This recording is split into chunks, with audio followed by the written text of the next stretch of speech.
নমস্কাৰ। কবিতাত মুকুতা হৰে। কবিতাৰ মুকুতা বুটলিবলৈ আপোনালোক সকলোকে স্বাগতম জনাইছোঁ। এই চেনেলৰ জৰিয়তে আমি আপোনালোকক লৈ যাম কবিতাৰ সুৰীয়া জগতলৈ। প্ৰিয় সুহৃদ, আপোনালোক সাজুনে? তেন্তে আহকচোন আমাৰ আজিৰ কবিতাৰ যাত্ৰালৈ আগবাঢ়ি যাওঁ।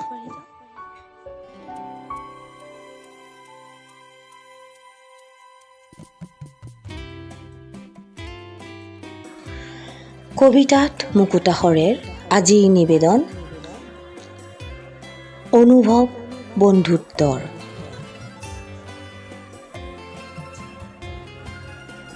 কবি লীনা ফুকন দুৱৰা। কণ্ঠ ৰঞ্জনা পাঠক। মূৰ তুলি আকাশখনলৈ চালোঁ। বৰ বহল নীলা আকাশ। নীলাবোৰৰ মাজে মাজে জিলিকি জিলিকি উৰি ফুৰা বগা ডাৱৰৰ এক অনবদ্য প্ৰকাশ। আকাশখন দেখি মোৰ তোমালৈ মনত পৰিল। বন্ধু মানেওতো এখন বিশাল আকাশ।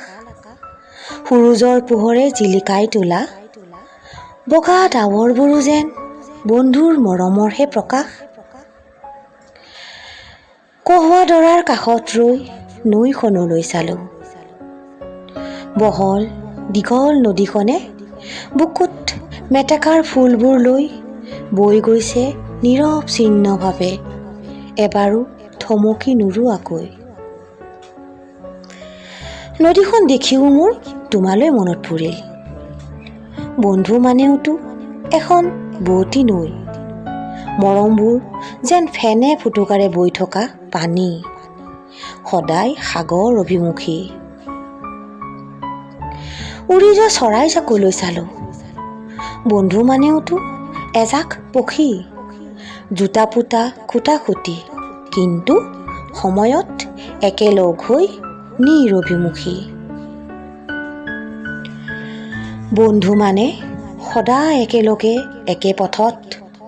বন্ধু মানে সুখত নহ'লেও, আন কোনো নাথাকিলেও বিপদত সদায় কাষত। বন্ধু মানে সুখত নহ'লেও বিপদত সদায় কাষত।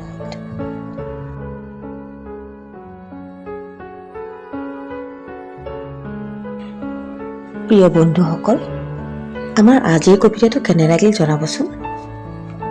আমাক নিচেই কাষৰ পৰা সদায় পাই থাকিবলৈ লাইক আৰু ছাবস্ক্ৰাইব কৰিবলৈ নাপাহৰিব।